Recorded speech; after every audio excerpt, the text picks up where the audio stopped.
salient features of Indian Constitution. Indian Constitution mean to say in Indian Constitutions, यानी भारतीय संविधान की कुछ हम विशेषताओं के बारे में चर्चा करने वाले हैं। आखिर भारतीय संविधान पूरे दुनिया में तहलका क्यों मचाया हुआ है? This is the question. How we can consider that Indian constitution is the largest and different things just we have to discuss here. तो पहला जो हम लोग इसमें पढ़ेंगे, लॉन्गेस्ट कॉन्स्टिट्यूशन हमारा होगी। क्या होगी? Longest constitution of the world, यानी दुनिया का सबसे बड़ा संविधान के रूप में हम इसको पढ़ते हैं, पहली बात। सेकंड, हमारे भारत की संविधान की पहचान जो है साहब, पहले मैं सारे के नाम लिखता हूं, उतना मैं डिस्कस कर पाऊंगा आज कि नहीं, आई डोंट नो, ठीक है। सेकंड जो होती है हमारा कह सकते भारत की जो संविधान है ये पार्टली रिजिड है और फ्लेक्सिबल है। This is also the questions, okay. यानी रिजिड है या फ्लेक्सिबल है। थर्ड पॉइंट, टोटल कितने पॉइंट बात करें, मैं अभी बार बार बोल रहा हूँ कि बता नहीं सकता आज डिस्कस होगी कि नहीं होगी। उसके बाद होती है हमारे यहाँ पार्लियामेंट्री सिस्टम। क्या होती है? पार्लियामेंट्री सिस्टम होती है। उसके बाद होता है हमारे साहब federal form of the government, form of government Beas. उसके बाद हमारी होती है साहब यूनिवर्सल। एडल्ट फ्रेज के नाम सुना होगा। तो अब हमारे पास जगह नहीं है कि उस पर हम बात करूंगा, जितना हमने लिख दिया इस पे हम डिस्कशंस करना शुरू करते हैं कि Indian constitution, how we can say that Indian constitution is the largest Indian constitution, how it is the largest. तो देखो largest why, this is a question that Indian constitution why the largest. पहला question हुआ कि हमारी भारत की संविधान इतनी बड़ी क्यों है। देखो भैया, सबसे पहला, पूरी दुनिया में भारत एक ऐसा देश है जिसे जाना जाता है कंट्री ऑफ डाइवर्सिटी। क्या रूप में जाना जाता है? कंट्री ऑफ डाइवर्सिटी के रूप में भारत को जाना जाता है। इसके पीछे डाइवर्सिटी का मतलब होता है विविधता, ठीक है। जहां पर हम कह सकते हैं डिफरेंट हमारे भारत में कम्युनिटी हैं, कास्ट हैं, रिलीजन हैं, हमारे रिचुअल्स हैं, है ना, हमारी थिंकिंग अलग है, हमारे विचार आइडियाज अलग हैं। Each and everything, just if you are studying about Indian constitutions, we can find out different things which has been characterized from the other nations से other institutions। दूसरी बात हम कह सकते हैं कि जब इंडियन कॉन्स्टिट्यूशंस की बात करते हैं तो पूरे वर्ल्ड में इंडियन कॉन्स्टिट्यूशंस में हम आर्टिकल की बात करते हैं तो ओनली आर्टिकल 395 भारत के संविधान में है। वहीं whenever we are talking about Japan की बात करते हैं तो जापान के संविधान में 103 है। यदि हम बात करते हैं कनाडा की बात करते हैं तो कनाडा में 107 है। यदि अमेरिका की संविधान की बात करते हैं तो यहाँ पर 7 है, only 7, yes come, okay. Whenever we are talking about one thing like China, okay, तो यदि हम चाइना के संविधान की बात करते हैं तो उसके संविधान में टोटल आर्टिकल की संख्या 138 है। Just we have to discuss why Indian constitution got large, is it okay. Second one is that Bharat की संविधान इतनी लंबी, तो इंडियन कॉन्स्टिट्यूशन में वी कैन फाइंड आउट, यदि हम टोटल वर्ड्स की बात करते हैं तो 1,17,369 हमारे वर्ड्स हैं। वहीं यदि हम अमेरिका की संविधान की बात करते हैं तो अबाउट 5,000, यानी अप्रोक्सीमेटली आई एम टॉकिंग मात्र 5,000 है। वहीं कनाडा की बात करते हैं तो लगभग 6500 इसमें वर्ड्स हैं, ओके, ओनली 6,500 अबाउट वर्ड्स वहां पर हैं। अब this is the question that why Indian constitution got large. इसके पीछे एकमात्र रीजन है कि जब हमारा देश का संविधान बन रहा था तो हमारे संविधान के जो निर्माताएं थे उनके पास एक बहुत बड़ा चुनौती था कि देश की एकता और अखंडता को हम कैसे विकसित करके रखें, क्योंकि भारत उस समय ही भिन्न भिन्न क्षेत्रों में टूटा हुआ था। उस समय ही हमारे पास रिचुअल्स डिफरेंट थे, उस समय हमारे पास ट्रेडिशंस अलग अलग थे, सोच विचार अलग अलग थी, और इस सभी को सम्मिलित करना, जो भी हमारे यहाँ संविधान निर्माता थे B.R. अम्बेडकर साहब को जैसा कि प्रारूप समिति का अध्यक्ष बनाई गई थी, ड्राफ्टिंग कमेटी का अध्यक्ष बनाई गई थी, तो सोच सकते हैं वह व्यक्ति कितना बुद्धिजीवी होगा, जो आने वाला भविष्य भारत का क्या होगा उसको उन्होंने उस दिन ही अपने चश्मा से स्कैन कर लिया होगा। ऐसे ऐसे व्यक्तियों ने ये सारे गतिविधियों को देखते हुए भारत के संविधान का निर्माण किए। और इसी पे आइवर जेनिंग जो था, आइवर जेनिंग ने भारत के संविधान पर एक तो स्टेटमेंट जारी कर दिया। आइवर जेनिंग के नाम आपने सुना है ना?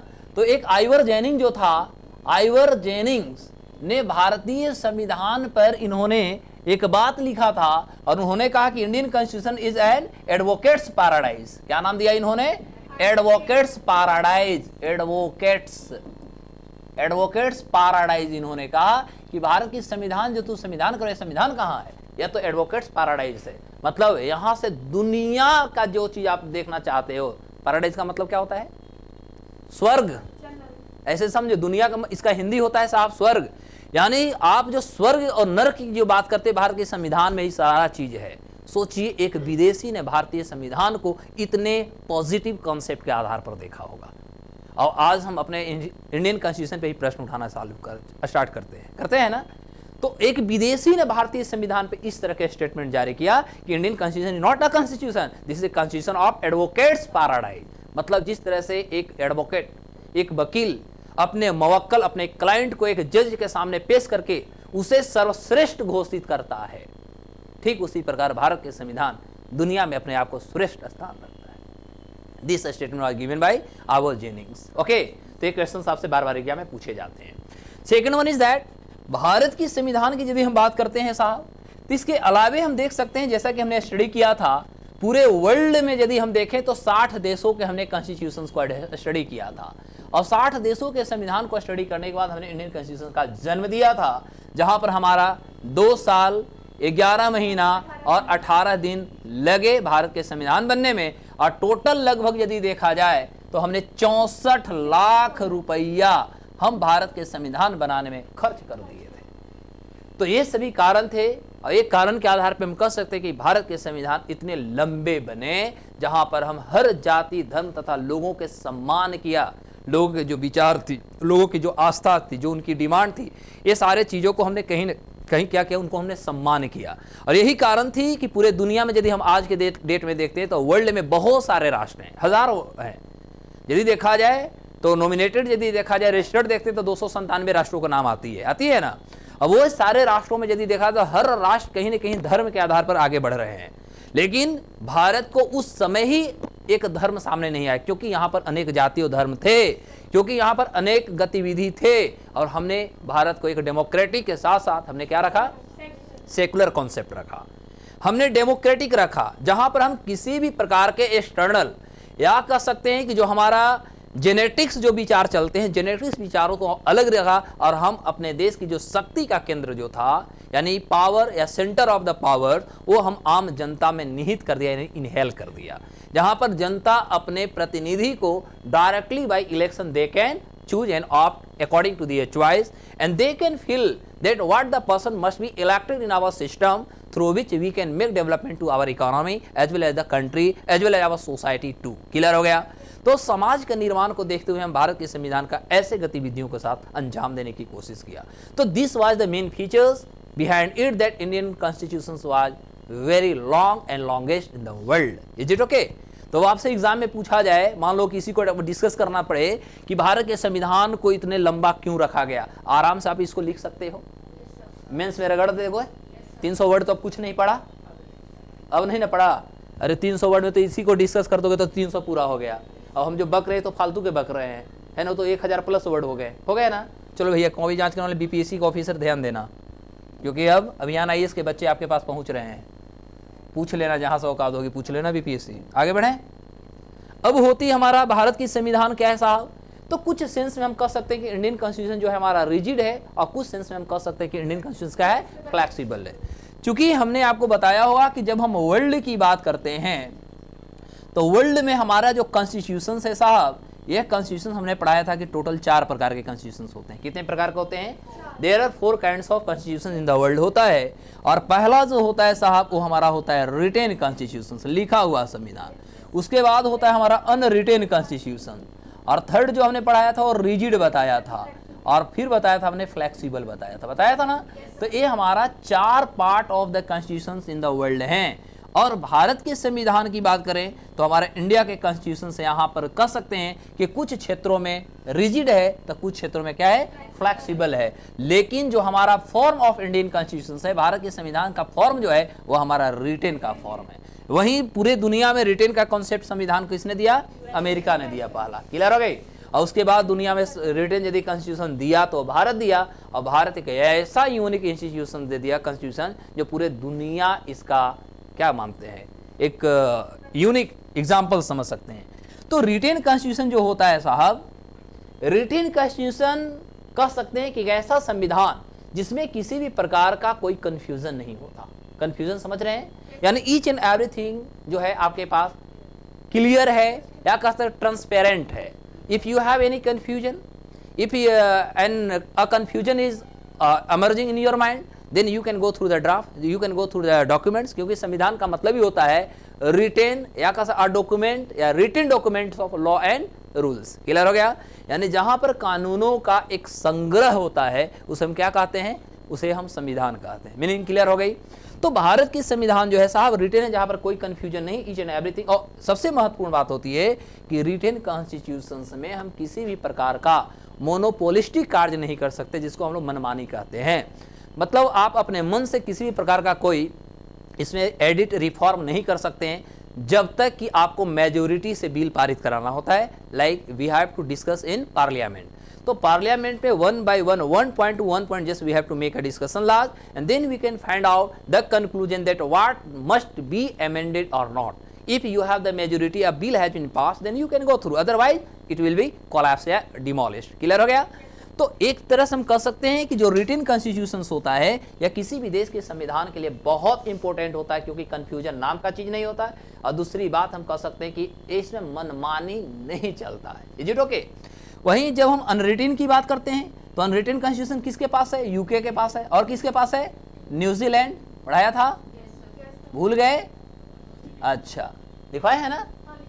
तो अब अनरिटेन कॉन्स्टिट्यूशन से इसमें कंफ्यूजन होने की संभावनाएं अधिक होती है। और यह जो होते अनरिटेन कॉन्स्टिट्यूशन साहब, इसमें सबसे बड़ी चुनौतियां होता है कि यहाँ मोनोपोलिस्टिक जन्म ले लेता है। जब आपको लगता है कि इसमें बदलाव करना है, कर लेना है, क्योंकि किसी प्रकार का आपके पास रिटन टेक्स्ट है नहीं, then you can omit, you can reform, you can go through different types of things, whatever you want to amend or not. Is it okay? अब होता है रिजिड। तो रिजिड का मतलब होता है हार्ड, और रिजिड जैसे आता है तो बोल देना rigid is a part of written, rigid is a part of written, और flexible is a part of unwritten. Clear हो गई। तो भारत की संविधान यदि हम बात करते हैं, इंडियन कॉन्स्टिट्यूशन की बात करते हैं साहब, तो हम कह सकते हैं कि इंडियन जो हमारे कॉन्स्टिट्यूशन है, या खासतौर पे जब हम फंडामेंटल राइट्स की बात करते हैं, जो हमारा enforceable in the court, article 32, according to article 32, या हम कह सकते हैं अंदर आर्टिकल 226, 226 के तहत यदि ये फंडामेंटल राइट्स की बात होती है, तो फंडामेंटल राइट्स में हम क्या करते हैं कि डायरेक्ट आर्टिकल 32 के तहत हम सुप्रीम कोर्ट में मामला को लेकर जाते हैं। यदि यह मामला हो सकता है कि हमारा फंडामेंटल राइट्स के साथ साथ कोई लीगल राइट्स का मामला बनती है, तो हम डायरेक्ट हाई कोर्ट के पास जाते हैं। तो यहाँ पर यदि आपकी मन नहीं भी है, then the constitution has given the empowerment to that particular person, one who complain against you, thus you have to follow all the instructions which are given by Indian Constitution. तो भारत की संविधान कहती है कि यदि आपको ये चीज दिया गया तो आपको anyway just you have to follow, otherwise you will be punished। यही ना कहती है कि संविधान आपको कहीं ना कहीं पनिशमेंट कर देती है। तो ये हमारा इस सेंस में हम कह सकते हैं भारत की संविधान क्या है साहब, रिजिड है। फ्लेक्सिबल क्या है, ये फंडामेंटल ड्यूटीज में है। कहाँ पर है, फंडामेंटल ड्यूटी जो है हमारा फ्लेक्सिबल की पार्ट है, जहां पर मानना और ना मानना ये आपकी ड्यूटीज की पार्ट है। आपको मन करता है कि माने, जैसे भारत के संविधान के यदि हम 86वां संविधान संशोधन पढ़ते हैं, 86 की बात करते हैं, ठीक है। तो 86 जो संविधान संशोधन हमारा 2002 में हुई थी, इसमें कहा गया कि 6 साल से 14 साल के बच्चों को फ्री ऑफ एजुकेशन एलिमेंट्री दिया जाएगा। घर के जो माता पिता होंगे, या कह सकते हैं कि घर में जो और बुजुर्ग लोग होंगे, उनकी ये कर्तव्य होगा कि बच्चा को एलिमेंट्री एजुकेशन लेने के लिए वो एम्पावर्ड करे, बच्चों को स्कूल पहुंचाए। अब नहीं पहुंचाते हैं, आप ही चाहते हैं कि हमारा अगला जनरेशन बेरोजगार रहे, अगला जनरेशन अनएजुकेटेड रहे, देन यू कैन हैप्पी, आप हैप्पी रहो। इस पर किसी प्रकार का आप पे केसेस नहीं होने वाला। बट ये आपकी जिम्मेवारियां जरूर बनती है कि बच्चों को आप इस तरह के एजुकेशन प्रोवाइड कीजिए। मीनिंग क्लियर हो गई। तो इसको लेकर के हम कह सकते हैं, दिस इज वाई हम कह सकते हैं इंडियन जो हमारी कॉन्स्टिट्यूशन है, तो इंडियन कॉन्स्टिट्यूशन ना केवल हमारा रिटेन है, बल्कि जैसे आता है तो आप बोलेंगे कि Indian constitution written equal to R+F। R+F समझ में आ रहा है। आर मतलब होता है रिजिड और एफ मतलब होता है फ्लेक्सिबल। यानी भारत के संविधान हमारा रिजिड भी है, फ्लेक्सिबल भी है, लेकिन किस फॉर्म में है? रिटेन में है। Any problem? लिख लेंगे। कहेगा कि भारत के संविधान के फीचर्स बताइए, तो कहिएगा कि बस सुनते रहो, शुरू हो रहे हैं। ठीक है, अब हमारा क्या है? तीसरा, पार्लियामेंट्री सिस्टम। क्या है हमारा? अब यहाँ पर जगह नहीं, हमें आगे बढ़ना होगा। चलो नेक्स्ट पेज की ओर, आदेश आ गया सर, नेक्स्ट पेज। ठीक है, तो हम पढ़ रहे हैं साहब फीचर। लिखवाऊंगा नहीं, आप ये समझ रहे हैं, अपने भाषा में लिख लोगे? Very good. अब हमारा होता है फीचर। इसके बाद फीचर में हमने क्या लिखा था? Parliamentary system. पार्लियामेंट्री सिस्टम साहब हमने स्वीकार किया है पार्लियामेंट्री सिस्टम। पार्लियामेंट्री सिस्टम हमने कहां से लिया है? ये यूके से लिया है। This question must be cleared first. ठीक है, हम जो पार्लियामेंट्री सिस्टम लिए हैं कहां से लिए? हम यूके से। Why? What was the reason that we have adopted parliamentary system from UK? Last bencher, last bencher. दोनों का तो जवाब वही हुआ है। ठीक है, इसका मतलब ये हुआ, सिंपली हम कह सकते हैं कि हमने पार्लियामेंट्री सिस्टम इसलिए अपनाया, इसमें बहुत सारी चीज़ों को हमने जानता था। जैसे भारत में लगभग 200 सालों तक, 200 ईयर्स, हम कह सकते हैं अंग्रेजों ने यहाँ पर राज किया ना साहब? 1599 में ही पहुँच गया था। 1600 हम लोग अलग पढ़ते हैं, 1599 में ही उन्होंने भारत की एंट्री मार चुकी थी। ठीक है, अब मायने सी बात है कि 1947 में हमें ये मिला, तो माइनस 200 बोलते, लेकिन और ज़्यादा है। क्लियर तो हो गई ना? अब इसमें भी कुछ लोग डिस्ट्रीब्यूट कर देंगे कि पहले पुर्तगालों ने आया, फिर ए ने आया, पहले ओ ने। अरे भैया वो सब हैं के कर, जच्चे बच्चे तो उसी का है ना। और यही, हाँ जच्चे बच्चे इसलिए कह रहा हूँ कि जो 1961 में 1961 में जब हम अपने सेना को अलर्ट किया, और अलर्ट करके जब हम गोवा को अपने में मिलाया, पुडुचेरी को अपने में मिला रहे थे, जहाँ पर आपने यमन ये सब के बारे में हमने पढ़ाया होगा, है ना? तो जब इसको हमने मिला रहे थे तो अमेरिका यूएनओ में खेल खेला था। उन्होंने कहा कि भारत को किसी भी प्रकार का यह अधिकार नहीं है कि यह गोवा तथा पुडुचेरी को भारत में मिलाए, क्योंकि यह अंग्रेजों का ही चीज़ था। इसे चाहिए कि पुर्तगालियों को सौंप दे, क्योंकि भारत का कभी अंग ही नहीं रहा। क्लियर हो गई? यानी इनडायरेक्टली या डायरेक्टली अमेरिका भी सपोर्ट कर रहा था, इंग्लैंड भी सपोर्ट कर रहा, तो मायने सी बात है उन्हीं लोग का जगह अपने आप को ये बना रखे होंगे। ठीक है, तो इसीलिए हम कह सकते हैं कि इसमें कोई कन्फ्यूजन नहीं होनी चाहिए। डायरेक्ट हम कह सकते हैं कि इतने दिनों ने इन्होंने राज किया। अब हमारी क्वेश्चंस होती है सीधे, तो पार्लियामेंट्री सिस्टम को स्वीकार करने के पीछे रीजन थे कि हम 200 साल से ज़्यादा हमने अंग्रेजों के गतिविधियों को, शासन प्रशासन को, उसके अथॉरिटी को, उसके लॉ एंड ऑर्डर से हम कहीं ना कहीं क्या थे? अवेयर्ड हो चुके थे, यानी नोन टू हो गए थे। अब कब समझ में आया? हम उसे कहीं ना कहीं जान पहचान हमारी बन गई थी। और इसके पीछे रीजन सबसे ज़्यादा हमें लगा कि भारत, जहाँ पर डाइवर्सिटी की जब हम बात बार बार करते हैं, तो डाइवर्सिटी में लोगों का अपना एक चॉइस होना चाहिए था। जहाँ पर हम जेनेटिक्स बातों को हटा रहे थे, तो जेनेटिक्स बात को हटाकर जब हम आम जनता की, जहाँ पर हमने सेंटर ऑफ पावर आम जनता को बनाया, देश के जनता को बनाया, तो जनता के पास ये अधिकार होने चाहिए कि वह अपने प्रतिनिधि यानी रिप्रेजेंटेटिव को अपने चॉइस के अनुसार वो चूज करे या सेलेक्ट करे, अपॉइंट करे। क्लियर हो गया? तो ये भी एक गतिविधि रहा होगा जिसके कारण हम पार्लियामेंट्री सिस्टम को स्वीकार किए। ऐसी पार्लियामेंट्री सिस्टम में फिर हम एक पार्लियामेंट का निर्माण किया, जहां पर लोकसभा, यानी हम सबसे पहले तो यहाँ पढ़ेंगे कि हम यहाँ पर बाईकैमरलिज्म लाया। क्या लाया? बाईकैमरलिज्म का कॉन्सेप्ट लाया। अरे बाईकैमरलिज्म का कॉन्सेप्ट कहाँ से लाया? यूके से लाया। अब हमको यहाँ आज से थोड़ा सा डर महसूस हो रहा है, क्योंकि आज सुबह, नहीं कैमरा से हमको नहीं डर लगता है, ठीक है, हमको आज सुबह हमने न्यूज पढ़ा है, उस समय से हमको डर लग रहा है। राहुल गांधी जी ने सुबह सुबह ट्वीट किए हैं कि मैं मातृ विश्वविद्यालय अपना यूनिवर्सिटी ऑफ कैम्ब्रिज जा रहा हूं संबोधन करने के लिए। और उनको संबोधन करने के लिए 3 गो टॉपिक साहब मिला है। एक मिला है जियोपॉलिटिक्स, दूसरा मिला है डेमोक्रेसी, और तीसरा मिला है इनको मैनेजमेंट। अब ये आदमी ऐसे हैं कि आज से 2 महीना पहले वहीं जाकर के भारत को बोले थे भारत देश नहीं है। क्लियर हो गई? और ये अभी भारत जोड़ो अभियान पे चले थे। भारत कभी टूटा ही नहीं था, कि सरदार वल्लभ भाई पटेल ने 552 रियासत को जोड़ दिए थे, तो ये तो टूटा नहीं था। अब ये कह रहे हैं कि हम जोड़े जा रहे हैं, टूटे था तब तो जोड़ते महाराज जी। आपको तो जोड़ना चाहिए था पाकिस्तान को, क्योंकि वही हमसे टूटा था, है ना? तो आप तो पाकिस्तान तो गए नहीं, तो जहां जोड़ना, हमको जोड़ना चाहिए था बांग्लादेश को, क्योंकि वो हमसे टूटा था, आप वहां गए ही नहीं। जोड़ना चाहिए था हमको नेपाल को, भूटान को, हमें जोड़ना चाहिए म्यांमार को, आप महाराज वहां गए ही नहीं। चलिए अब हम पर्सनली लाइफ की बात नहीं करेंगे। अब 2 महीना पहले इन्होंने भारत को घोषणा, जो कि भारत का है IFS ऑफिसर ने इनको लथार किया था वहाँ कि यार आप भारत के संविधान का आर्टिकल 1 भी पढ़ के आए हो कि नहीं, तुमको कुछ देश के बारे में जो बोल रहे हैं आपको पता है कि नहीं। इन्होंने मानने से भी स्वीकार कर दिया। अंत में पूरे राजनीति देश में चले। अब ये जा रहे हैं अब डेमोक्रेसी पे। और ऐसे लोग बोलते हैं कि लोकतंत्र खतरे में है। कहाँ खतरे में भाई? सब लोग बच्चे पढ़ रहे हैं, सब लोग नौकरी कर रहे हैं, कहाँ खतरे में है?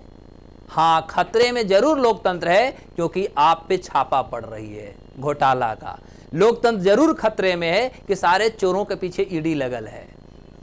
लोकतंत्र जरूर खतरे में है क्योंकि आप लोग को लूटने में नहीं बन रहा है। इसी को हम लोकतंत्र खतरे में बोलेंगे। क्लियर हो गई? अब ये लोकतंत्र पे जाके भाषण देंगे तो ये तो गड़बड़ बोलेंगे, क्योंकि इनको कुछ लिमिटेशन है नहीं। बोलेंगे क्या इनको खुद नहीं पता है। होमवर्क इनको रेडी नहीं रहता है। Without completion of homework ready हो जाते हैं बोलने के लिए, तो यहाँ पर ये पिछड़ जाएंगे। पिछड़ना समझते हो ना? दूसरा जियो पॉलिटिक्स, सोच लीजिए। अब जियो पॉलिटिक्स में क्या बोलेंगे? अलबल बोलेंगे। और उसके बाद है मैनेजमेंट। तो मैनेजमेंट देश में बोलेंगे कि सरकार ठीक से नहीं चला रही है। अब 3 बार गलत बोलेंगे। और हमको कहीं ना कहीं एक दुख भी है कि किसी भी लोकतंत्र में विपक्ष के होना बहुत जरूरी है, मजबूत होना जरूरी। विपक्ष नहीं, मजबूत विपक्ष होना जरूरी है। अब बहुत दुख की बात है कि केंद्र और राज्य में हमारा विपक्ष मजबूत नहीं है। अब ये जाएंगे, गलत बयान देंगे, उसके बाद बीजेपी का फिर फायदा हो जाएगा। बीजेपी ने इनकी वीडियो का, इनके वहाँ का विचारों का पूरे भारत में प्रचार प्रसार करना शुरू करेगी, ये मानते हैं। और फिर कांग्रेस बुरी तरह से हारेगा। तो हमारा लोकतंत्र में ये विपक्ष का जो सीट रहेगा फिर खाली जाने वाला है। क्योंकि जैसे हम सुबह न्यूज पढ़े कि राहुल गांधी का ट्वीट जैसे हमने पढ़ा, हम टेंशन में आ गए, फिर गड़बड़ाएगा मामला और ये पक्का फिर हरवाएगा कांग्रेस को। ठीक है, तो एनालिटिकल हमको समझना होगा साहब। अब देखो तो ये होता है साहब बाइकैमरलिज्म। बाइकैमरलिज्म मतलब बाई मतलब डुअल, पढ़ाया होगा। बाई मतलब डुअल और कैमरल मतलब क्या बताए थे? हाउस। यानी हमारे पास 2 हाउसेस हैं, एक हमारा लोकसभा है, एक हमारा राज्यसभा है और एक हमारा प्रेसिडेंट होते हैं। और ये तीनों जब मिलते हैं तो हमारा पार्लियामेंट बनता है। क्या बनता है? पार्लियामेंट बनता है। तो लोकसभा, राज्यसभा, लोकसभा में आम जनता चुन के भेजती है, जहां से हमारा प्राइम मिनिस्टर बनते हैं। राज्यों में भी है, इस तरह से हमारा चलता है। कुछ राज्य यानी 5 राज्यों में भी हमारे चल रहे हैं। राज्यसभा में इनडायरेक्ट जनता चुनती है, यहाँ पर भी इनडायरेक्ट इनकी इलेक्शंस होती है। तो देश का रियल कर्ता धर्ता कौन होता है? यानी एक हमारे देश में जो होते हैं, कह सकते हैं नॉमिनल हेड होता है, nominal head of the country, या executive head of the country कौन है? प्रेसिडेंट। लेकिन रियल एग्जीक्यूटिव हेड कौन है? Prime minister. और पीएम को कौन चुनता है? देश के जनता। देश के जनता यानी लोकसभा के यदि मेंबर तो देश के जनता चुनता है।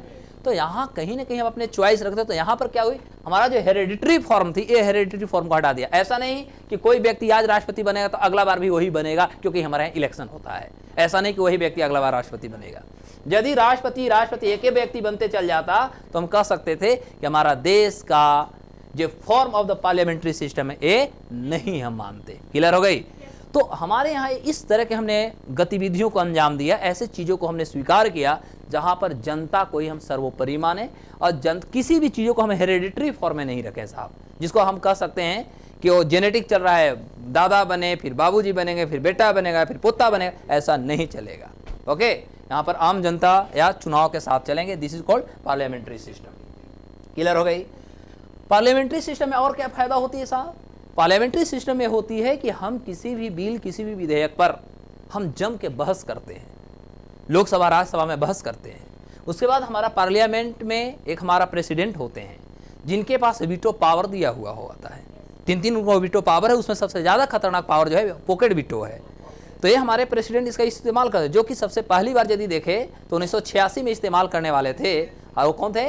ज्ञानी जैल सिंह। ज्ञानी जैल सिंह जो इंडिया पोस्ट हमारा था, है ना, उस पर उन्होंने सबसे पहली बार इस्तेमाल किया था। क्लियर हो गई? तो ज्ञानी जैल सिंह ने, उसके बाद अभी तक कोई नहीं। फिर राजीव गांधी की सरकार आई थी, तो राजीव गांधी की उनके माता जी का देहांत हो गई थी।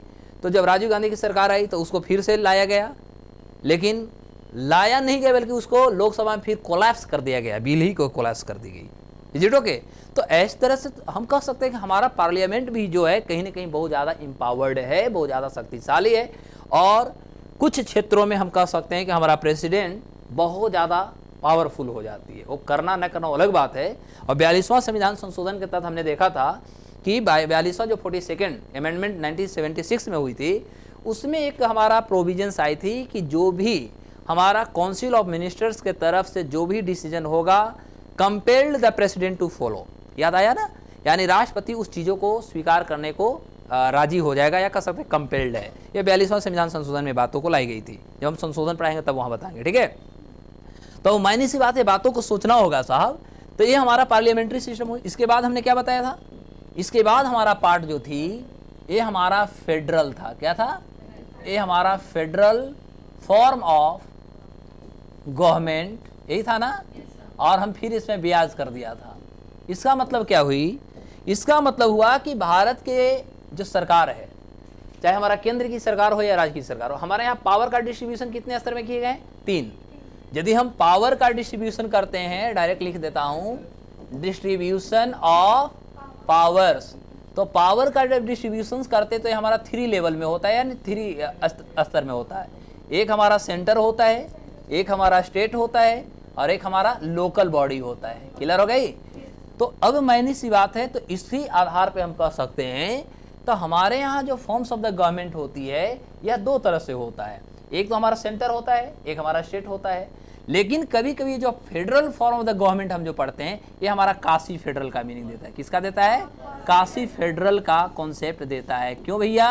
क्योंकि नॉर्मल यदि देखा जाए तो फेडरल सिस्टम चलती है, लेकिन यदि एट द टाइम ऑफ जब हमारा इमरजेंसी आ जाती है, या आर्टिकल 352 आ जाए, 356 हो जाए, या 360 का पार्ट हो जाती है, तो ऐसे सेंस में राज्य की जो सरकार होती है वह कोलैप्स तो नहीं होता, लेकिन वो निष्क्रिय हो जाता है। क्लियर हो गई? और ये पूरा का पूरा जो सिस्टम होता है किसके पास चल जाती है? केंद्र सरकार के पास चल जाती है। क्लियर हो गया? और केंद्र सरकार जो होते हैं यानी राष्ट्रपति जो होते हैं, वहां के जो राज्यपाल होता है, राज्यपाल की उपस्थिति में इस गतिविधियों को अंजाम दिया जाता है। तो ओवरऑल यदि हम बात करते हैं साहब, तो इंडियन कॉन्स्टिट्यूशन या भारत की जो हमारा संविधान की जो विशेषता है, हमारे पास पार्लियामेंट्री के साथ साथ फेडरल सिस्टम को भी हम स्वीकार किए हैं। अब इसके अलावे हमारे पास एक्स्ट्रा इसमें क्या आ जाएंगे साहब, जो एग्जाम में आने वाले होंगे। तो अब हम देखते हैं कि और इसमें क्या क्या आएगा, उस चीज़ों को हम लोग देख लेते हैं।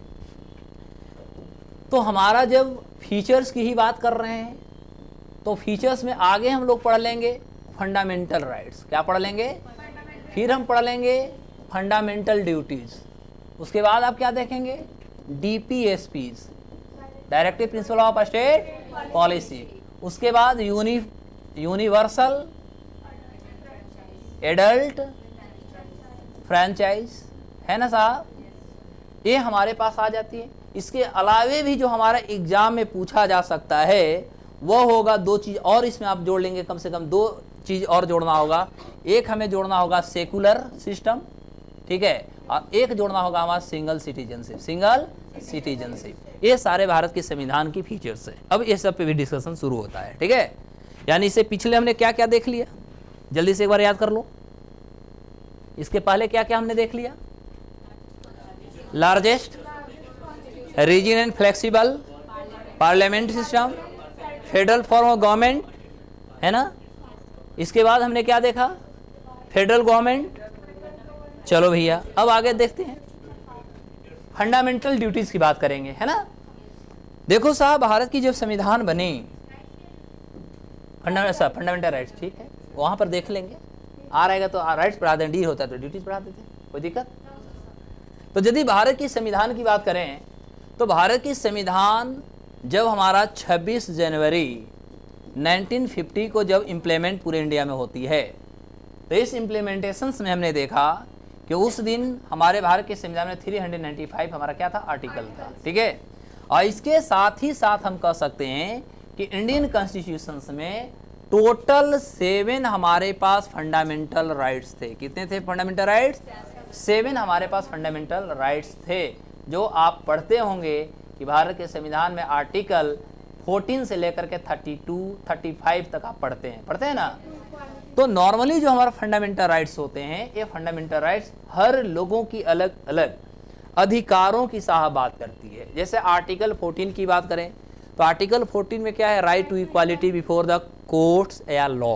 और आर्टिकल 14 में पर्सन दिया है, right to equality before the court and law to the person. थोड़ा सा आप लोग पॉलिटी पढ़े तो एक चीज को ध्यान देना, एग्जाम में पूछेगा कि भारत के संविधान के कौन से आर्टिकल में सिटीजन का चर्चा किया है, कौन सी आर्टिकल में पर्सन का चर्चा किया है। ये इस पे किसी को ध्यान नहीं गया होगा, वो यूपीएससी ऐसे ही रोवाता है।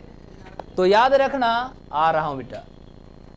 सबसे पहले जैसे आपने नागरिक की बात किया, आज हम आपकी नागरिकता ही समझा देता हूं पहले, तभी हम आगे बढ़ूंगा। तो एक होता है पर्सन, एक होता है सिटीजन, और एक होता है माइनॉरिटी। तो भारत के संविधान में तीनों की चर्चा की गई साहब। आर्टिकल यदि हम 14 की बात करते हैं, आर्टिकल 14 की बात करते हैं, तो भारत के संविधान में पर्सन की चर्चा है। आर्टिकल यदि हम 15 की बात करते हैं तो उसमें चर्चा किया गया सिटीजन का। और आर्टिकल 29 में चर्चा किया गया रहा है माइनॉरिटी का। और यहाँ पर माइनॉरिटी को कहा गया है कि आपको एडुकेशनल प्लस रिलीजियस राइट्स हम आपको प्रोवाइड कर रहे हैं। क्लियर हो गया। अब होता है पर्सन किसको कहते हैं, सिटीजन किसको कहते हैं। ऐसे नागरिकता हम जब पढ़ाऊंगा आर्टिकल 5 से 11 तो वहां डिस्कस करता, लेकिन क्वेश्चन यहीं पर हो गया। आप लोग पूरा कॉन्स्टिट्यूशन पढ़ लिए होंगे। तो अब आपने आर्टिकल 14 तो पढ़ा होगा, 15 भी पढ़ा होगा, लेकिन ये ध्यान में कभी नहीं रहा होगा कि पर्सन कहाँ चर्चा है, सिटीजन कहाँ चर्चा है। और यदि गलती से एग्जाम घुमा दे, ये इसीलिए बोल रहे हैं कि संविधान एग्जाम में हमारा क्या प्रायोरिटी लेता है, हिंदी मीडियम या इंग्लिश मीडियम। किसी भी क्वेश्चन पे कोई यदि संदेह होता है, किसी भी ऑप्शन पे कोई संदेह होता है, तो प्रायोरिटी किसकी ली जाती है। तो मायने सी बात, आपका तो रिजल्ट रुक जाएगा यहीं पर। और इंग्लिश मीडियम को भी नहीं पता है कि पर्सन कहाँ है और सिटीजन कहाँ है, तो भी फंस जाएंगे बड़ी बुरी तरह से। तो भारत के संविधान का आर्टिकल 14 कहता है right to equality before law and court to all persons. तो पर्सन्स कौन होंगे, वो भारतीय भी हो सकता है, विदेशी भी हो सकता है। पहले बात समझना, पर्सन का मतलब होता है व्यक्ति, पहला ध्यान देना।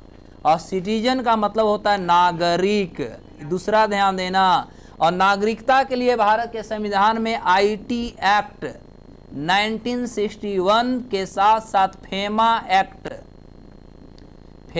एक्ट 2003 में इसकी चर्चा की गई है। और कहा गया है कि हम इनकम टैक्स उसी से लेंगे जो भारत का नागरिक होगा, ना कि पर्सन होगा। इस तरह से एग्जाम में फंसाएगा कि भारत में किससे टैक्स लिया जाता है, पर्सन से या सिटीजन से। नागरिक, तो नागरिक बोल रहे तो पर्सन हो जाएगा कि नागरिक मतलब सिटीजन हो, फिसल जाते हो। ये पॉलिटी है, पॉलिटी अपने आप में एक एक वर्ड ग्रामर की तरह काम करता है। ठीक है, तो भारत में हम सभी क्या है, पर्सन हैं। पहले ध्यान दो, नॉर्मल क्या है, पर्सन है। लेकिन यदि तुम्हें भारत की संविधान, इंडियन कॉन्स्टिट्यूशन आपको कुछ राइट्स देता है और वो आपको मिल जाता है, जैसे हमारा होता है कॉन्स्टिट्यूशनल राइट। क्या होता है, कॉन्स्टिट्यूशनल राइट्स होता है, हमारा लीगल राइट्स होता है, हमारा फंडामेंटल राइट्स। और ये सभी यदि आपको मिल गया तब आप हो गए सिटीजन, और नहीं मिला तो आप रह गए।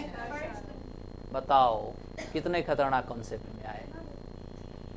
तो पर्सन और पहले सिटीजन के बारे में समझिए कि हम पर्सन है, सिटीजन है। इसीलिए अभी तक भारत के संविधान के नागरिकता की बात करें, सिटीजनशिप की बात करें, तो अभी तक 8 बार बदलाव किए गए हैं। जब देश की आज़ादी हुई और 26 जनवरी 1950 का जब हमारा देश का संविधान लागू हुआ, तो लागू होने के बाद साहब हमने क्या देखा कि सबसे पहले 1955 में सिटीजनशिप अमेंडमेंट एक्ट लाया। 1955 में, कान को साफ रखा जाए, ठीक है। और अभी तक उसमें हम 8 बार 8 टाइम्स उसमें हम रिफॉर्म किए हैं, बदलाव किए हैं। क्लियर हो गया। और जिसका नया बदलाव 2019 का CAA रहा या NRC, जिसपे आपने दिल्ली में देखा कि हो हंगामा हो रहा था। भारत में कुछ तथाकथित सेकुलर जो थे, उन्होंने कहा कि भारत से मुस्लिमों को भगाया जा रहा था, जो कि वो पढ़े नहीं थे।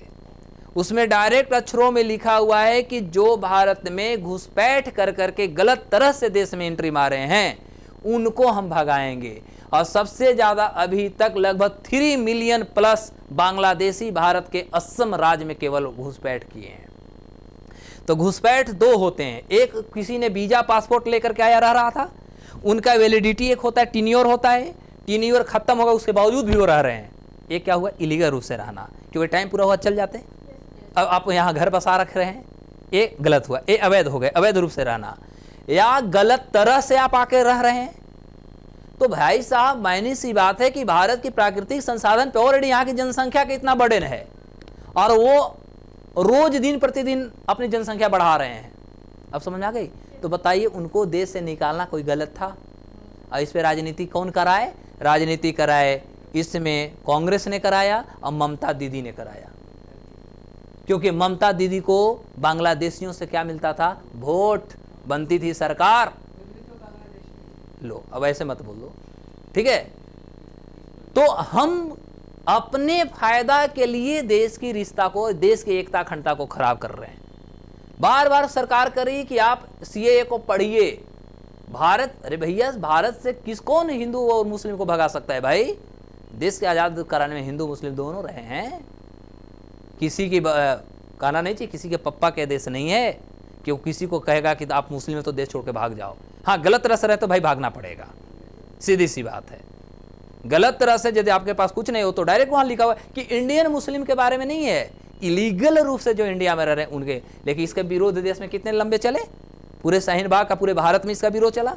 तो इस देश में इसको हम लोग क्या बोलते हैं? तथाकथित सेक्युलर, यानी सो कॉल्ड सेक्युलर, जहां पर अपने दाल रोटी चलाने के लिए हम देश की भाईचारा एकता अखंडता को तोड़ देते हैं। क्लियर हो गया? तो यही सब तो आप लोग को पढ़ना है, लेकिन हम लोग पढ़ते कहाँ हैं? हम लोग तो किताबी कीड़ा हो गए हैं। तो यहाँ पर है आर्टिकल 15। तो आर्टिकल 15 बात करती है नो डिप्राइवेशन। ध्यान देना, क्या चर्चा करती है? नो डिप्राइवेशन या डिस्क्रिमिनेशन, वर्ड याद रहेगा, discrimination on ground of caste, sex, creed, colour, birth place, धर्म यानी रिलीजन। इस पे आप किसी भी, किससे? पर्सन से नहीं। और सिटीजन कौन? जिसे इतने सारे अधिकार मिले हुए हैं। पहले समझो कि पर्सन कौन है। Are you a person, a citizen? We all are citizen, ठीक है? लेकिन बांग्लादेशी कौन है? चाइनीजवन कौन है? यदि मान लिया जाए जुकरबर्ग इंडिया में आता है, वो कौन हो रहेगा? पहले बात समझना है कि पर्सन कौन और सिटीजन कौन। भारतीय भी हो सकते हैं, जैसे अक्षय कुमार भारत की नागरिकता छोड़ करके कनाडा के लिए लिए थे, तो जब भारत में आए तो पर्सन हो गए। ओके, अब तू कैटरीना के पीछे क्यों पड़ जाते हो? अरे प्रियंका चोपड़ा भी है, उसके बारे में भी सोचो थोड़ा। आगे बढ़ते हैं, कम टू द पॉइंट। अब होती है भारत की संविधान, माइनॉरिटी की बात करें। मैम एक बोतल मुझे भी निकालिएगा। अच्छा छोड़ दीजिए। तो अब देखा जाए आर्टिकल 29 में क्या कहता है कि माइनॉरिटी को हम एजुकेशनल तथा रिलीजियस राइट्स देते हैं।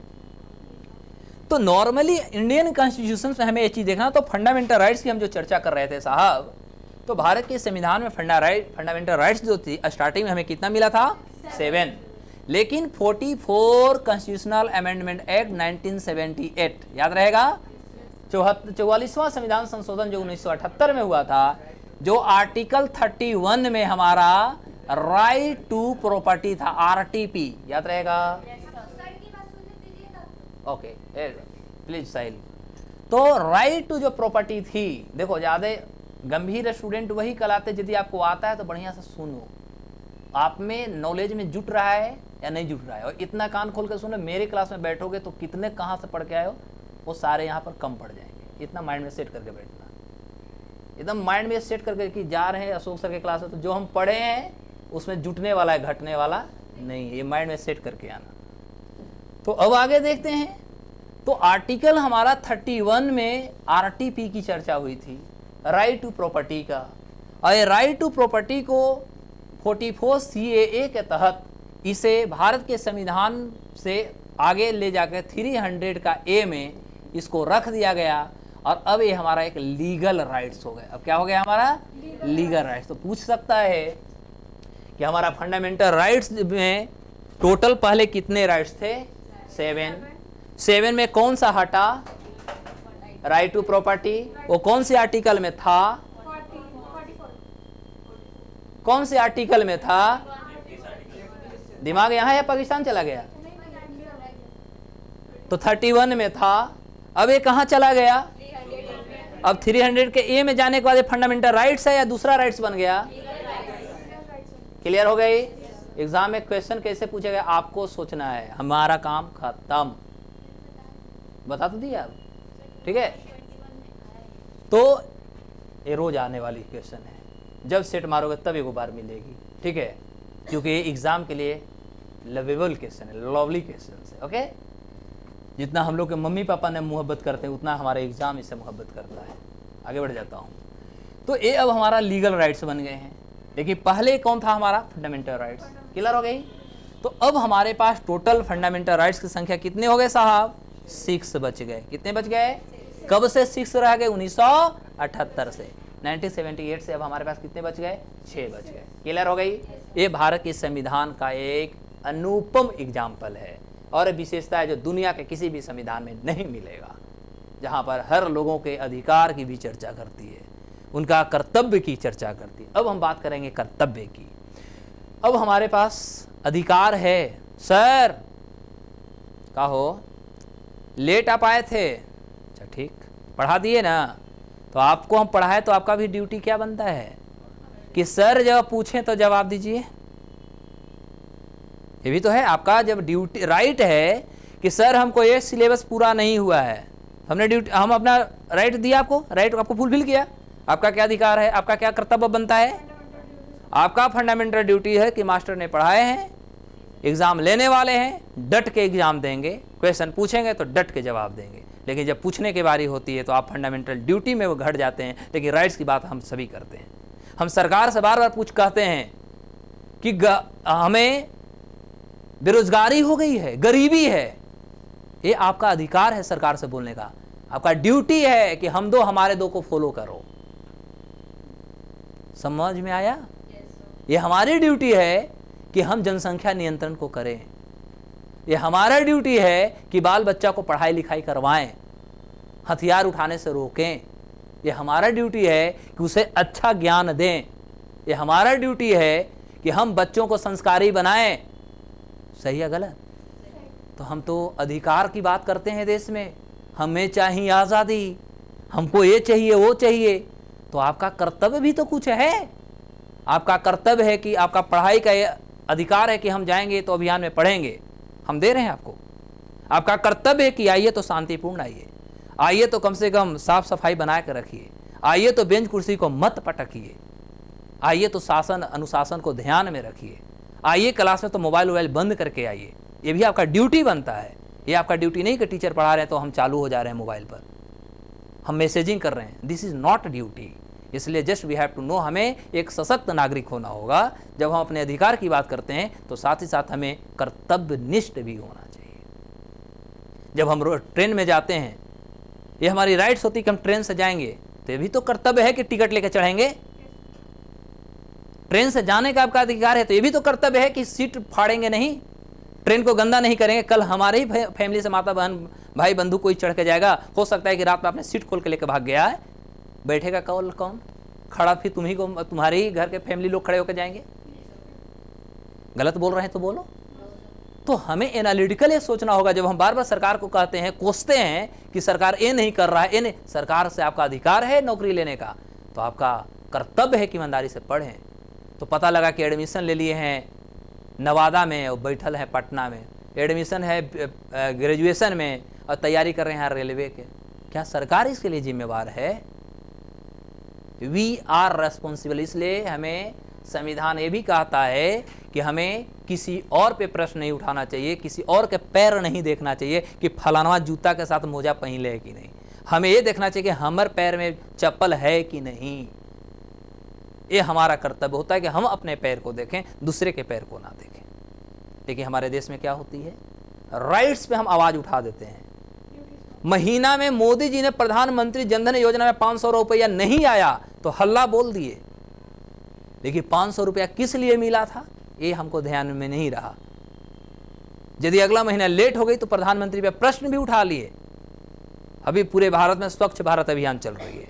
आज भी हमारा दायित्व है कि सुबह सुबह गाड़ी आती है, बोलती है कि गाड़ी आयो कचरा निकाल, हम उठते ही हैं 10 बजे, तब तक कचरा की गाड़ी पार हो जाती है, गेट खोलते हैं, कचरा बीग देते हैं।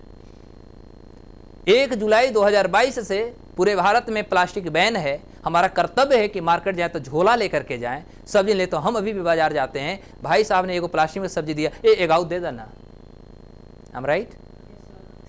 और हम बात करते हैं फंडामेंटल राइट्स की कि हमको ये अधिकार है, हमको ये दीजिए वो दीजिए। अरे तूने क्या किया?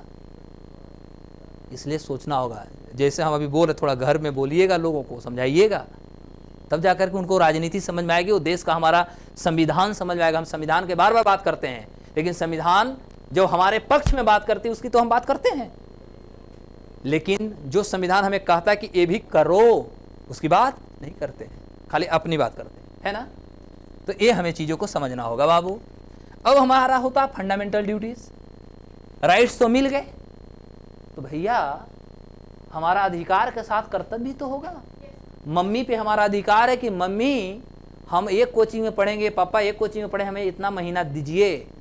तो आपका ड्यूटीज़ है कि मम्मी पापा को इज्जत सम्मान को बरकरार रखें, उनकी बातों को सम्मान करें, और जब वो बुजुर्ग हो जाएं तो भविष्य उनका आपके हाथों में आती है, उस समय भी सेवा आदर करें। लेकिन उस समय एक बेटा एक बेटी, माताजी और पिताजी का स्थिति भूला जाता है, क्योंकि बुजुर्ग भी एक बच्चा समान होते हैं। हर इंसान लाइफ में 2 बार बचपन का जीवन जीता है, एक बार जन्म के साथ और एक मरने के साथ। हर इंसान लाइफ में 2 बार बचपन का लाइफ जीता है। उस समय तो हमें भुला जाते हैं। ए बुढ़वा टर टर बड़ी करता है, मरता भी नहीं है। This statement is normally given in the society. हमें कर्तव्य नहीं भूलना चाहिए कि वो इंसान ने कितने पसीना बहा के हमको इस मुकाम तक पहुंचाया, कितनी हमारे लिए उन्होंने दर्द सहा, और आज हम कहाँ पहुंच गए और आज हम उनकी दर्द भूल जा रहे हैं। क्या यही हमारा कर्तव्य था? ये चीज़ों को हमें समझना होगा। इसलिए खाली अधिकार की बात ना करें, हमें कर्तव्य निष्ठ होना होगा। और हम आपको क्लास में कर्तव्य ही निष्ठ बनाने की रोज कोशिश करते हैं, बक बक। आगे बढ़ते हैं। तो फंडामेंटल ड्यूटीज का जो कॉन्सेप्ट थी साहब, ये ड्यूटी का कॉन्सेप्ट सरदार स्वर्ण सिंह समिति, याद रखना। यानी हमारे भारत के संविधान में 42वां संविधान संशोधन 1976 आया, और यही 1976 में एक सरदार स्वर्ण सिंह कमेटी बनी, और यह सरदार सिंह कमेटी ने कहा कि हमें फंडामेंटल राइट्स मिला है तो साथ साथ हमें फंडामेंटल ड्यूटीज भी चाहिए। हर लोगों को कुछ कर्तव्य जोड़ दीजिए, खाली अधिकार से नहीं होगा, साथ साथ काम भी हमें करना होगा। और इसी के साथ सरदार स्वर्ण सिंह कमेटी की सिफारिश पर फाइनली हमने देखा कि हमारे पास 10 फंडामेंटल ड्यूटीज को जोड़ा गया। लेकिन 11वां भी हमारा फंडामेंटल ड्यूटी जुटे, एक और जुटे, जो 2002 में राइट टू जो एजुकेशन आया था, 86वां संविधान संशोधन के तहत आया था ना। इसे हम 2010 में राइट टू एजुकेशन के रूप में जोड़ दिया, और अब हमारे भारत के संविधान में टोटल फंडामेंटल ड्यूटीज की संख्या जो है कितने हो गए? 11 हो गए। किधर हो गई? ऐसे राइट टू एजुकेशन यदि आप पॉलिटी में पढ़ा होगा तो आर्टिकल 45 में चर्चा किया था, 45 में, और उसी को हम इन्फोर्स बनाने के लिए भारत के संविधान के जो राइट टू प्राइवेसी हमारे आर्टिकल 21 आता है, 21 का ए में हमने जोड़ दिया है राइट टू एजुकेशन को, जहाँ 6 साल से 14 साल के बच्चों को फ्री ऑफ कॉस्ट हम एजुकेशन प्रोवाइड करेंगे। और यह राज्य सरकार का कर्तव्य बनता है कि वह 1 किलोमीटर के दायरे में अपने राज्य के बच्चों को एलिमेंट्री एजुकेशन प्रोवाइड करें।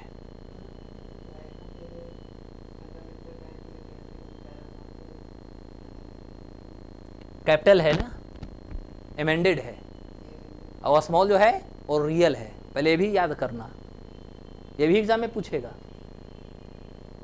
हमारा आर्टिकल में भी ध्यान देना, कहीं स्मॉल रहेगा कहीं कैपिटल रहेगा। तो जो स्मॉल रहेगा वो रियल कॉन्स्टिट्यूशन है 26 जनवरी 1950 वाला, और जिसमें कैपिटल आ रहा है वो सारे बाद में जुड़ रहे हैं। जैसे आर्टिकल 51 का ए ऑलरेडी कहाँ है, 51 का ए उसी के तहत इसको जोड़ रहे हैं, right to education, DPSP. My god, कहे ना कि पानी पानी हो जाइएगा, आगे बढ़ जाए। कहा जाता है जो पानी पानी क्लास में पानी पानी आदमी हो जाता है। अब होता है साहब DPSP, directive principle of state policy. यहां पर राज्य की सरकारों को एम्पावरमेंट की गई है। बताया गया है कि साहब आपको यदि ऐसा लगता है कि राज्य में किसी गतिविधि को कर करके राज्य की संतुलन बनाया जा सके, राज्य का विकास किया जा सके, सोशियो इकोनॉमिक डेवलपमेंट किया जा सके, तो इसको लेकर के राज्य सरकार को कुछ आश्वासन दिया जाता है, और वह है हमारा डीपीएससी। जैसे हमारे बिहार में शराबबंदी है, हर लोगों ने इस पर प्रश्न उठा दिया कि शराब बंद कर दिया, लेकिन सरकार ने देखा कि शराब से हमारा समाज टूट रहा था। सरकार को मैं मानता हूं कि सरकार रेवेन्यू आती है, मानता हूं कि सरकार ने जो ये फैसला लिया है शराबबंदी का, वो बहुत अच्छा फैसला लिया है। अलग बात है कि स्ट्रिक्टली जो होना चाहिए ये फॉलो नहीं हो रहा है, लेकिन फैसला स्वागत योग्य है सरकार की, क्योंकि समाज बिखर रहे थे, समाज टूट रहे थे, बेटी बहन रोड पर सुरक्षित नहीं थे। शाम होते दिन में होते कौन कहाँ शुरू हो जाता था, एम राइट। कम से कम अब हम सुरक्षित हैं, आओ पाँव लोग तो नहीं रोड पे मिल रहे हैं ना। तो ये थोड़ा सा शांति हमें इन्वायरमेंट जरूर मिल रहा है। रोज लड़ाई झगड़ा और गाली गलौज जो समाज में होती थी, इससे कम से कम हम बचे हैं। आज भी जो लोग पी रहे हैं वो शांति से लेकर के सो जाते हैं, क्योंकि उनको पता है कि ज़्यादा आओ करेंगे तो बगल वाला फ़ोन करके हमें टाँव टाँव करवा देगा। समझ आया। तो हम लोग ने भी प्रश्न उठा दिया कि नीतीश कुमार जी बंद कर दिया। अरे भैया, उनको डीपीएसपी ने एम्पावर्ड किया है कि समाज में यदि किसी भी प्रकार का गलत हो रही है तो चीज़ों को सुधारे। जैसे जब अंबेडकर साहब थे तो उस समय ही हमारे पास गया था यूनिफॉर्म सिविल कोड, आर्टिकल 44, ठीक है। यूनिफॉर्म सिविल कोड उसी समय गया था। उन्होंने कहा कि अभी ज़रूरत नहीं है, क्योंकि अभी तो हम आज़ादी किए हैं ना। अब अभी ऐसा कुछ दिक्कत नहीं लग रहा है, क्योंकि ये भैया डाइवर्सिटी वाला देश है। एक समय आएगा और यहाँ के जो नागरिक हैं वो एक दिन सशक्त हो जाएंगे, और जब वो डिमांड करेंगे तो सरकार इसको लागू कर देगी। तो भी डीपीएसपी का पार्ट आ गया कि जिस दिन देश को लगेगा कि महिलाओं के विरुद्ध गतिविधि हो रहा है, महिलाओं को समाज में बहुत ज़्यादा प्रताड़ित किया जा रहा है, उस दिन यूनिफॉर्म सिविल कोड पे बात होगी। आज समय आ गया जहाँ पर हर जाति धर्म में हम बट रहे थे, खासतौर पर समाज में महिलाओं को सबसे ज़्यादा उत्पीड़न हो रही थी। तो उत्पीड़न को दूर करने के लिए भारत सरकार ने इस पर बात किया कि नहीं, हम यूनिफॉर्म सिविल कोड लाएंगे। अरे सावानो केस जब आया उस समय से बात ज़्यादा तेज हुआ कि अब यूनिफॉर्म सिविल कोड लाना ही होगा, चाहे ट्रिपल तलाक की बात हो, हलाला की बात हो, या यूनिफॉर्म सिविल कोड की बात। तो ये साहबानो केस के साथ शुरू हो जाती है। तो ये समय के साथ हमने इस पर बात करना शुरू किया। जैसे अभी कॉलेजियम सिस्टम पे आप सुन रहे हैं, जो कि अनकॉन्स्टिट्यूशनल नॉन कॉन्स्टिट्यूशनल बॉडी है, इस पर भी आप देख रहे हैं कि भारत सरकार और सुप्रीम कोर्ट में भी विवाद चल रहा है। और हम भी चाहते हैं कि कॉलेजियम सिस्टम को खत्म किया जाए, क्योंकि उससे कहीं ना कहीं देश में जो हमारा सबको अधिकार चाहिए ये नहीं मिल पा रहा है। एक ही घर से चीफ जस्टिस ऑफ इंडिया जन्म ले रहे हैं, ये कैसे हो सकता है भाई। ऐसा थोड़ी कि बिहार में कोई सीजीआई बनने वाला नहीं है। जब राष्ट्रपति यहाँ से बन सकता तो सीजीआई क्यों नहीं। तो कहीं ना कहीं वहाँ पर इस तरह के हम कह सकते हैं राजनीतिकरण हो रहा है, पोलराइजेशन हो रही है अंदर, जिसका हेड जो होता है, चेयरमैन जो होता है वो सीजीआई होता है देश का, और वो अपने चॉइस वाले आदमी को भेजते हैं। फिर उनको कहते हैं कि हमारा पीछे पोता लाइन में है, अगला सीजीआई का नाम घोषणा कर दीजिएगा। तो कहीं ना कहीं एकता अखंडता में तो गड़बड़ हो रही साहब। आज भी हमारे देश का आज़ादी कितने साल हो गए, आज भी हमारे महिलाओं के बेटियों, महिलाओं के विपक्ष पता नहीं कितनी बुराइयां चल रही है समाज में, चल रही है ना। आज भी महिलाएं कहती हैं कि हाँ स्वतंत्रता है, लेकिन 6 बजे के बाद बेचारी टेंशन में होती है कि कितना जल्दी घर पे पहुँचें, क्योंकि उनकी स्वतंत्रता उस समय याद होती है जब शाम होने लगता है। वो समय इनको महसूस होता है जब ये ऑफिस में अकेले होते हैं, वो 5 केवल पुरुष होता है। उस समय इनको महसूस होती है जब जिस रास्ते से गुजरते केवल पुरुष ही पुरुष नजर आते हैं, उसमें तो अपने आप को असुरक्षित महसूस होते हैं। तो हम कौन सी संविधान की बात कर रहे हैं। अब अभी तक सुप्रीम कोर्ट में देश की आज़ादी का 75 साल हम मना रहे हैं, आज तक सुप्रीम कोर्ट में कितने सीजीआई महिला बने। गलत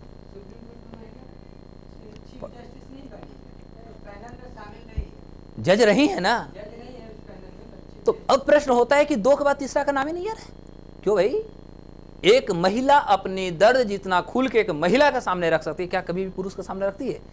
एक पत्नी अपने पति के सामने सारा बात साझा कर सकती है, नहीं कर पाती है। तो जब एक पत्नी अपने पति के सामने, एक माँ अपने, मतलब हमारी जो माँ है, पिताजी के सामने पूरे शेर बात नहीं कर सकती, तो एक लड़की एक अननोन आदमी के सामने कैसे अपनी बातों को रख सकती है। इसके दर्द समझने के लिए एक महिला ही होना चाहिए। और इसलिए इसमें परिवर्तन होना बहुत ज़रूरी है, और ख़ास तौर पे देश का सीजीआई एक महिला के होना ज़रूरी है, और ज़्यादा नहीं, कम से कम नहीं, कम से कम 2 साल तक कि जो महिलाएं एक का एगेंस्ट में जो केसेस चल रहे हैं उस पर बात खुल के हो।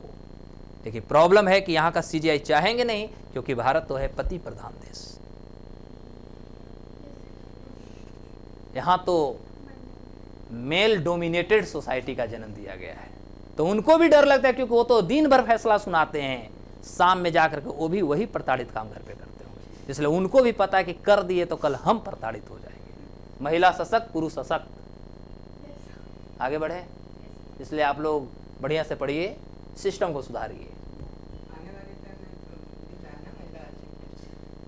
कई दिन के लिए? 6 महीना है पीरियड, पढ़िएगा तो अच्छे से। 24 दिन, 23 दिन। आइए आइए, अब देखो उसको, don't be mix, don't be mix, MINX, MINX मतलब होता है चुलबुली लड़की। ठीक है, आगे चलते हैं। देखो बात हुई इनकी फेवर की, तो देखो एनर्जी आ गया। हम हमेशा आप ही की फेवर की बात करता हूं, महिला सशक्तिकरण ही मुझे चाहिए, ऐसा तो सशक्त हो गए हैं।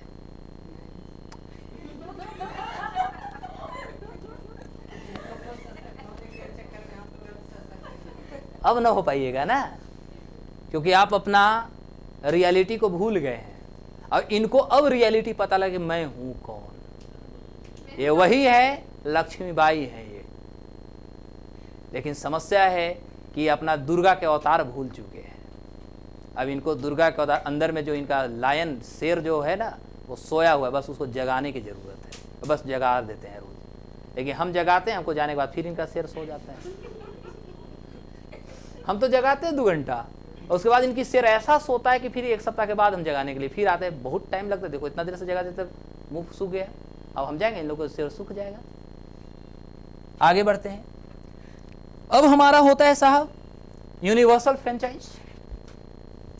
यूनिवर्सल फ्रेंचाइज में क्या है साहब कि यदि हम देखते हैं तो राजीव गांधी जी की सरकार थी, और राजीव गांधी की सरकार में हमने देखा था कि 61वां संविधान संशोधन हुआ था 1989 में, और इस समय पहले 21 साल था, घटा करके 3 साल 18 साल कर दिया गया कि जिसका भी 18 साल उम्र हो जाएगा वह, उसके पास राइट टू कास्ट वोट मिल गई, और वह अपने क्या कर सकते, चॉइस से अपने रिप्रेजेंटेटिव तथा नेता को चुनाव करेगा। क्लियर हो गई। और 18 साल जिस इंसान का एज हो जाता है और उसका यदि वोटर कार्ड बन जाता है, VC, वाइस चांसलर मत समझ जाना, वोटर कार्ड बन जाता है तो वह पंचायत का एक सदस्य बन जाता है, लोकल गवर्नेंस में एक सदस्य बन जाता है। तथा भारत में पंचायत के इलेक्शन लड़ने के लिए भी 21 साल ही निर्धारित किए गए हैं, लेकिन वोट देने के लिए 18 साल। और प्रत्येक साल हम 25 जनवरी को क्या मनाते हैं, नेशनल वोटर्स डे। ये भी याद नहीं है? 25 जनवरी, तू काहे इतना गलत बोलते हो बाबू? 24 जनवरी एग्जाम में रहेगा। देखो तुम लोग कहते हो कि एग्जाम में टफ होता है, एग्जाम में क्वेश्चन टफ पूछता है कि तुम्हारा कंसंट्रेशन नहीं है, आप कंसंट्रेशन गलत बना रखे हैं। 24 जनवरी कहाँ है? आगे बढ़ते हैं। कंसंट्रेशन, योगा करो, मेडिटेशन करो, खूब बादाम खाओ, मेमोरी स्ट्रॉन्ग करो। तुम जरूर से ज़्यादा खा रही होगी का मतलब। अच्छा चलो आप पहले पढ़ाने तो उसके बाद बताता हूँ खाने का तरीका, वो भी बताऊंगा, ठीक है? और तो एकदम मूर्ति की तरह। आगे बढ़ते हैं। तो यूनिवर्सल एडल्ट फ्रेंचाइज क्लियर हो गया। यहाँ पर आम जनता, हर लोग खुश होते हैं, लेकिन समस्या होता है कि इसका भी हम दुरुपयोग करते हैं, क्योंकि राजनीति शास्त्र का मतलब होता है एक ऐसी सरकार और एक ऐसा नेतृत्व को चुनना जो समाज तथा अर्थव्यवस्था का विकास के लिए सुदृढ़ हो। लेकिन हम एक ऐसे नेता को चुनते हैं जो हमारे जाति से आते हैं और धर्म से आते हैं, या इस सोच के साथ चुनते हैं कि यदि इनको चुन लेंगे तो कल हमारा मोटरसाइकिल थाना में जाएगा तो फोन करेंगे गाड़ी छूट जाएगा, और हम बात करेंगे फिर कि विकास देश का नहीं हुआ, क्योंकि विकास को आप पागल कर रखे हैं राहुल गांधी की तरह। इसीलिए देश का विकास अभी तक नहीं हो रहा है, क्योंकि वोट के टाइम में हम जाति और धर्म की ओर बढ़ जाते हैं। अब होता है हमारा सेक्युलर। हमारे भारत की संविधान में आगे हम पढ़ेंगे 3 वर्ड को जोड़ा गया था। कौन कौन थे? एक हमारा सेक्युलर था, एक हमारा सेक्युलर था, एक हमारा सोशलिस्ट था और एक हमारा इंटीग्रिटी था। ये तीनों को 42वां संविधान संशोधन 1976 के तहत इसे हमने जोड़ा था। सेक्युलर का मतलब होता है जहां पर राज्य तथा सरकार, राज्य मतलब देश, राज्य मतलब सरकार, तो जहां पर सरकार तथा किसी भी देश का कोई अपना धर्म नहीं होता, वह किसी भी एक धर्म को बढ़ावा देने के लिए, प्रमोट करने के लिए किसी भी प्रकार का वो कदम नहीं उठा सकता, उसे हम कहते हैं सेक्युलर। क्लियर हो गई? तो भारत एक सेक्युलर कंट्री है जहां पर किसी एक धर्म की बात नहीं होती। अब होता है सोशलिस्टिक। सोशलिस्टिक तो डिमांड जो थी हमारे महात्मा गांधी जी का था, समाज के साथ देश का विकास, है ना। तो उनकी बातों को भी हम कहीं ना कहीं सम्मान करते हुए देश की स्वतंत्रता के साथ देश का संविधान का हम गठन साहब करते हैं।